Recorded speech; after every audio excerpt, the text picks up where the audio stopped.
نحمده ونصلي على رسوله الكريم أما بعد فأعوذ بالله من الشيطان الرجيم بسم الله الرحمن الرحيم يا أيها الذين آمنوا اتقوا الله وابتغوا إليه الوسيلة وجاهدوا في سبيله لعلكم تفلحون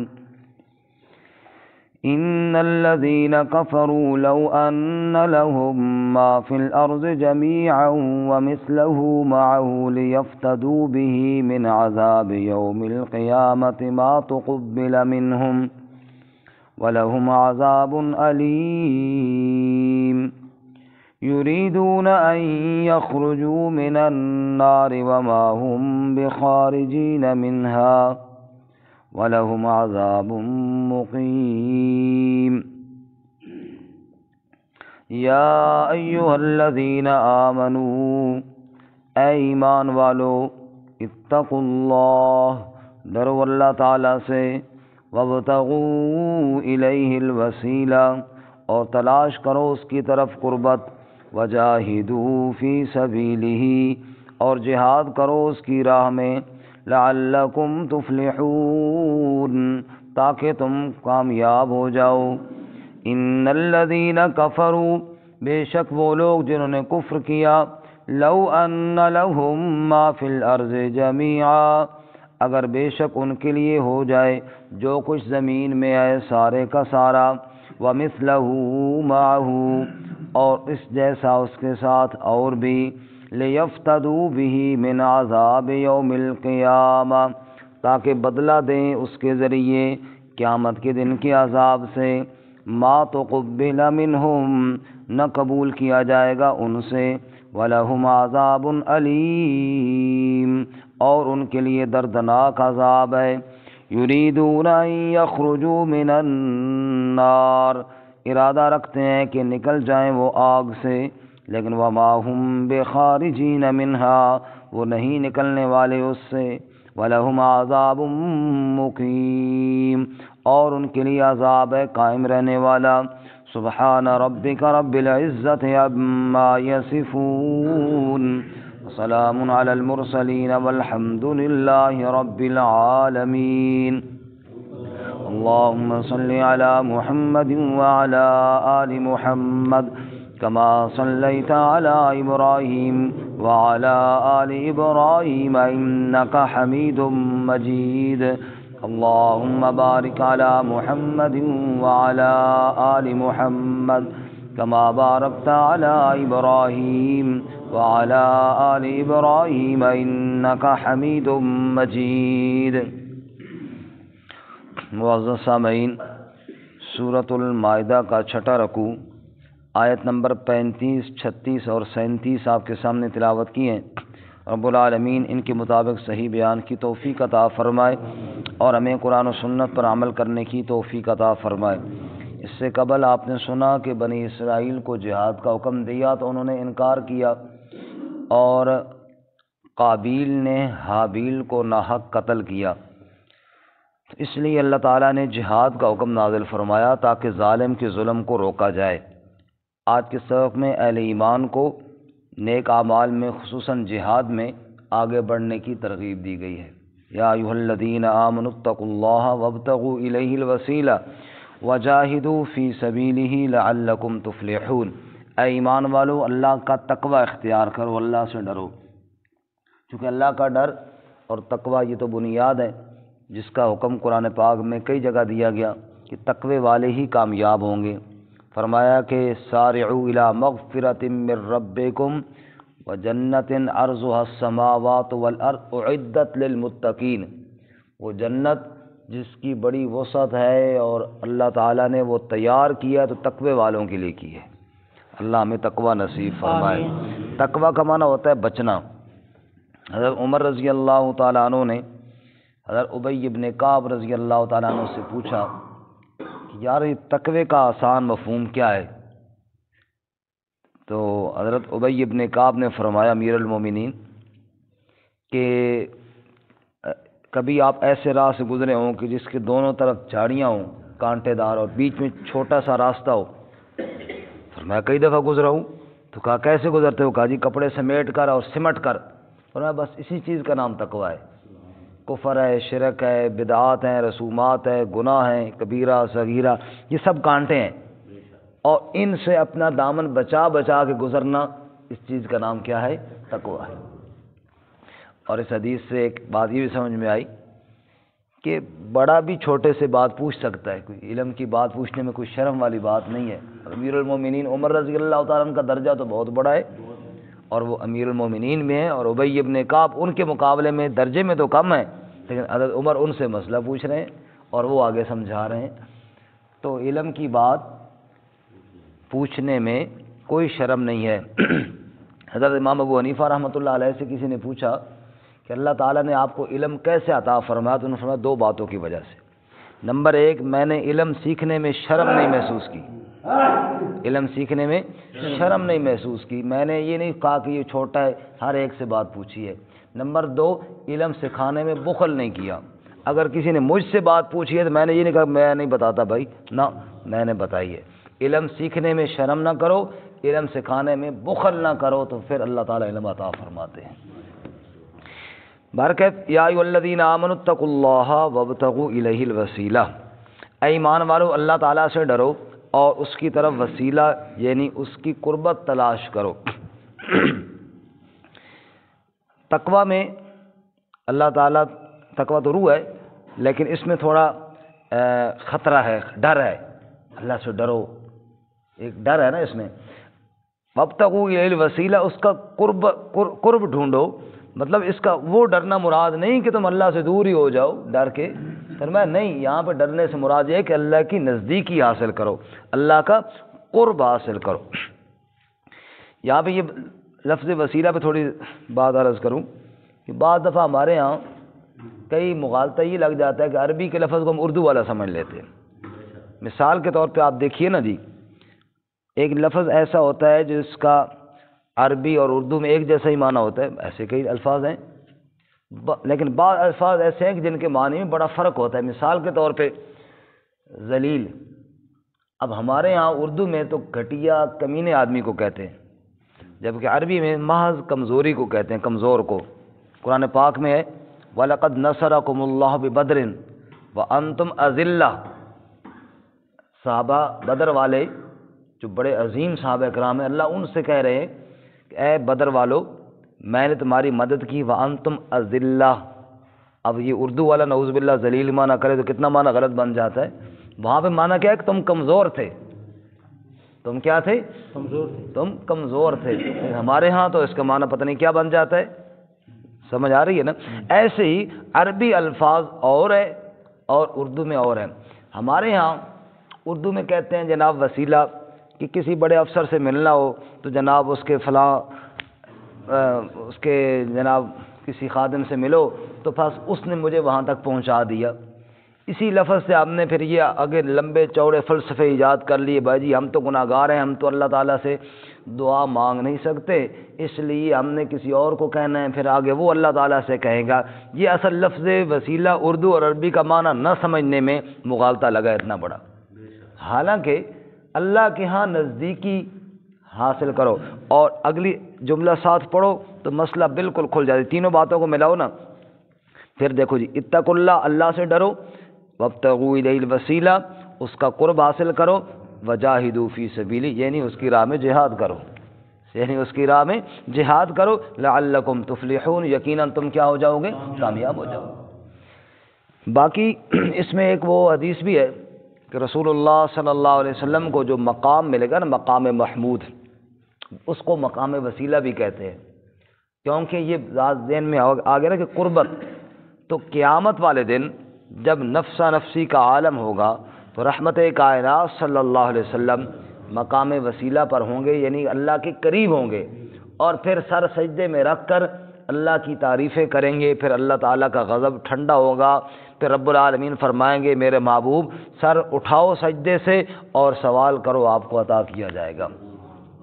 آپ نے ارشاد فرمایا کہ جو آدمی مؤذن کی آواز سنے، اذان کے الفاظ سنے، اور جو جیسے جیسے مؤذن نے کہا ویسے ساتھ دہرائے، پھر میرے لیے وسیلے کا وہ مقام مانگے، آت محمد الوسیلۃ والفضیلہ، آپ کو مقام وسیلہ عطا فرما یا اللہ۔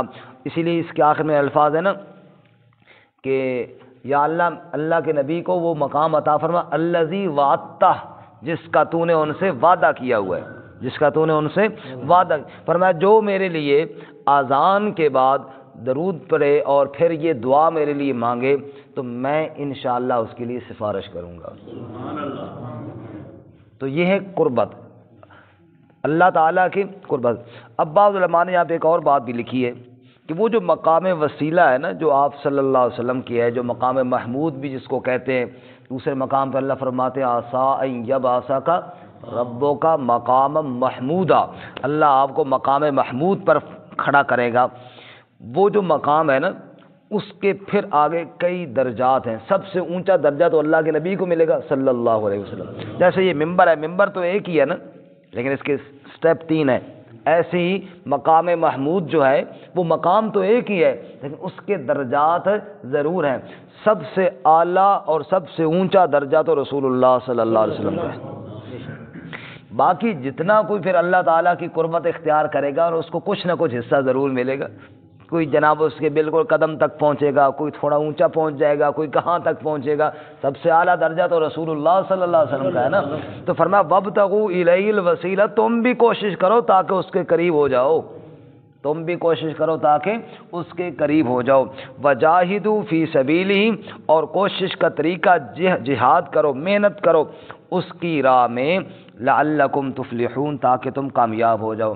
یہ جو جہد ہے نا، محنت، اصل میں کہتے ہیں کہ ایک دوسرے کے ساتھ مقابلہ کرنے کو، مثال کے طور پر میں ہوں ادھر جانے لگا ہوں، ایک بندہ مجھے ادھر سے روکتا ہے، ایک ادھر سے روکتا ہے، ایک ادھر سے روکتا ہے، اور میں جہد کر رہا ہوں، اس کو ہٹا رہا ہوں، اس کو ہٹا رہا ہوں، اس کو ہٹا رہا ہوں۔ تو جہاد کا مطلب یہ ہے بھائی اللہ کے دین سے تمہیں ہٹانے والے بہت ہوں گے، نفس بھی کہے گا کہ نہیں یہ کام نہیں کرنا، شیطان کہے گا یہ کام نہیں کرنا، اور کئی جناب انسانی شکل میں شیطان کے کارندے ہوں گے جو تمہیں روکیں گے اللہ کے دین سے۔ تو اس کا نام ہے جہاد، اس کو بھی، نفس کو بھی دبانا ہے اور جناب شیطان کو بھی بھگانا ہے، اور ہر اس انسان کو بھی بھگانا ہے جو اللہ کے دین سے دور کرنے کی کوشش کرے۔ وجاہدوا فی سبیلہ، اور پھر اس جہاد کا ایک درجہ قتال فی سبیل اللہ بھی ہے۔ قتال کا مطلب جس میں لڑائی ہوتی ہے اور اللہ کے دین کے دشمنوں کے ساتھ جنگ ہوتی ہے، فرمایا وہ بھی اس کا ایک حصہ ہے جہاد کا، لیکن جہاد ایک لفظ عام ہے اور قتال لفظ خاص ہے۔ جہاد آپ زبان سے بھی کر سکتے ہیں، جہاد آپ ہاتھ سے بھی کر سکتے ہیں، جہاد آپ قلم سے بھی کر سکتے ہیں، علم کے ذریعے بھی کر سکتے ہیں۔ اللہ نہیں اپنے محبوب سے فرماتے ہیں وجاہدہم بہ جہادا کبیرا، قرآن کا ذکر کر کے کہتے ہیں اسی کے ذریعے بڑا جہاد کرو، اس کے ذریعے۔ اب یہ جو ہم قرآن پاک سیکھ رہے ہیں یہ بھی ایک جہاد ہے، کوشش ہے، مطلب کوشش ہے کہ اللہ کرے ہم سیدھے راہ پر آ جائیں، الٹے راستے سے ہم ہٹ جائیں۔ اللہ ہم سب کو صحیح سمت پر چلنے کی توفیق عطا فرما دے۔ لیکن قتال جو ہے پھر وہ تلوار کے ساتھ ہے، وہ اسلحے کے ساتھ ہے۔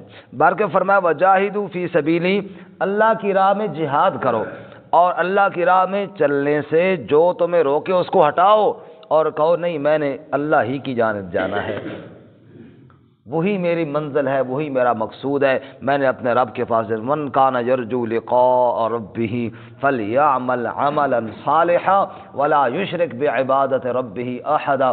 سورۃ الکہف کے آخر میں فرمایا جو آدمی رب سے ملاقات کرنا چاہے نا فلیعمل عملا صالحا، ایک تو عمل اپنے صحیح کر لے، نیک اعمال کرے، اور نمبر 2 ولا یشرک بعبادۃ ربہ احدا، رب کی عبادت میں کسی کو شریک نہ، اس راہ پر چلتا جائے تو رب کی ملاقات ہو جائے گی اس کی۔ بلکہ فرماتے ہیں اگر تم یہ کام کرو گے، اللہ کا تقوی، اللہ کی قربت اور اللہ کی راہ میں جہاد، تو لعلکم تفلحون، یقیناً تم فلاح پا جاؤ گے۔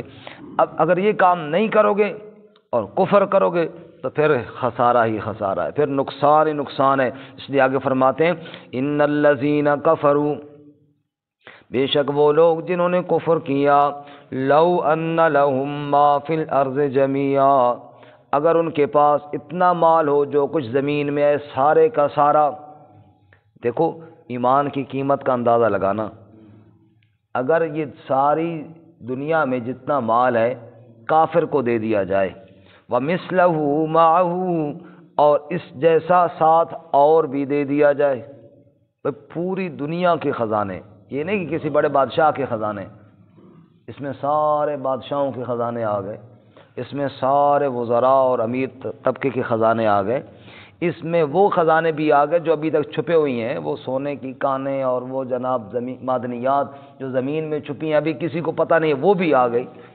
اگر یہ سارے ایک بندے کو دیجیے تیرے ہیں بھائی، اور وہ کہے کہ یا اللہ یہ سب میں دیتا ہوں لیکن ایمان نہیں ہے، یہ سب میں دیتا ہوں فدیے میں لیکن ایمان نہیں ہے، اللہ فرماتا ہے ایمان کی قیمت یہ سارے خزانے نہیں بن سکتے، ایمان ان سے بھی زیادہ قیمتی ہے۔ سبحان اللہ، اس دن ایمان کی قیمت کا پتہ چلے گا نا، اس دن پتہ چلے گا۔ ایک غریب مزدور آدمی جو مزدوری کرتا ہے اور شام کو کبھی روٹی اس کے پیسے بن جاتے ہیں اور کبھی رہ جاتے ہیں، لیکن ایمان والا ہے، اللہ کی قسم بڑے بڑے خزانے والوں سے اللہ کے ہاں وہ زیادہ قیمت رکھنے والا آدمی ہے، اس کے پاس ایمان موجود ہے۔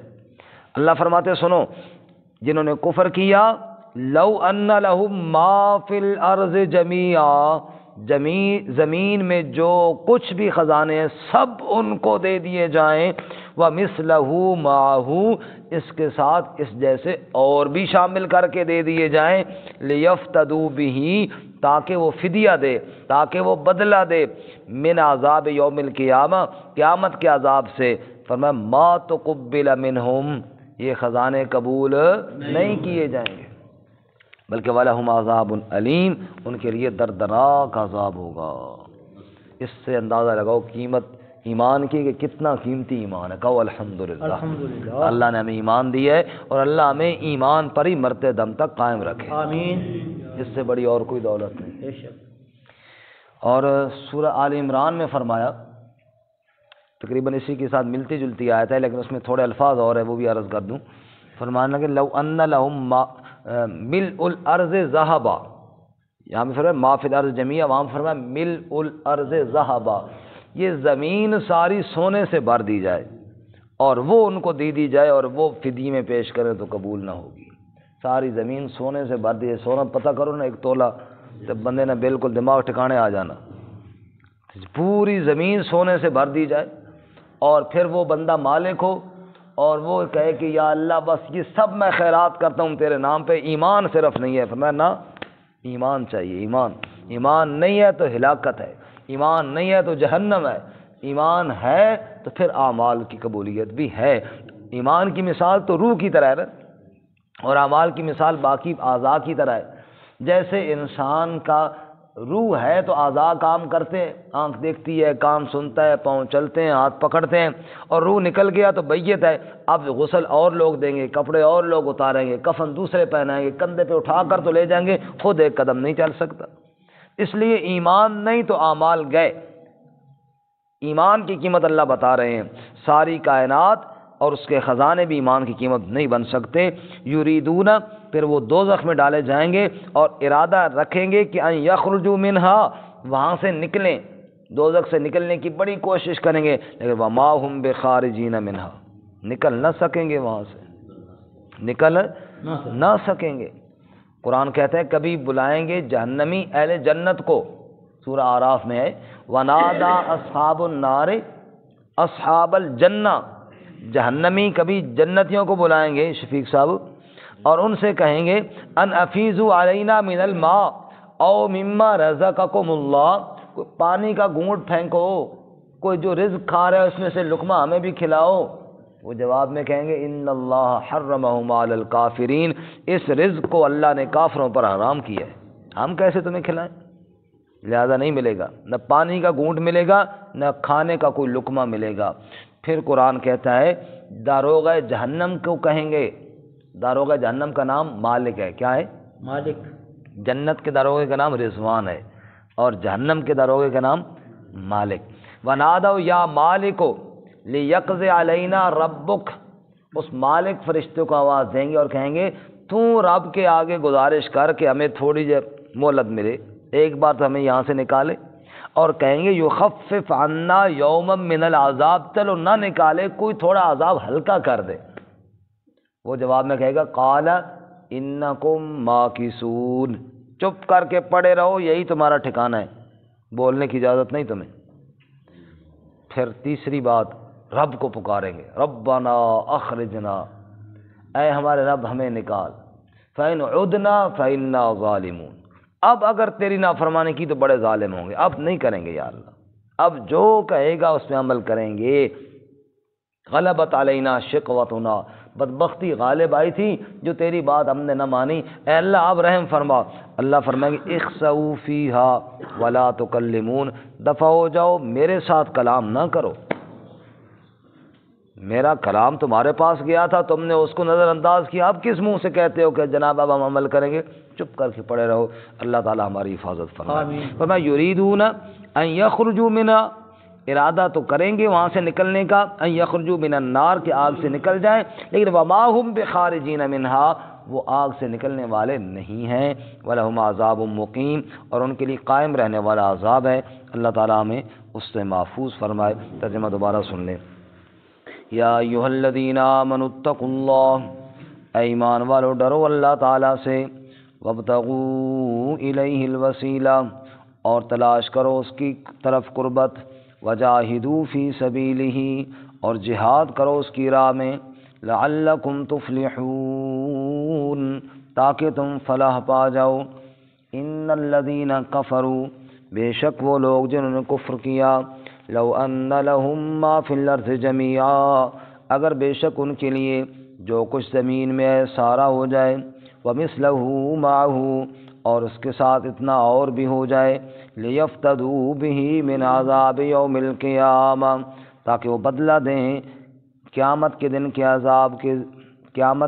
عذاب سے، تو ما تقبل منہم، قبول نہ کیا جائے گا ان سے، وَلَهُمْ عَذَابٌ أَلِيمٌ، اور ان کے لیے دردناک عذاب ہے۔ یریدون ان یخرجوا من النار، وہ ارادہ رکھتے ہیں کہ نکل جائیں آگ سے، وما هم بخارجین منها، وہ نہیں نکلنے والے اس سے، وَلَهُمْ عَذَابٌ مُقِيمٌ، اور ان کے لیے قائم رہنے والا عذاب ہے۔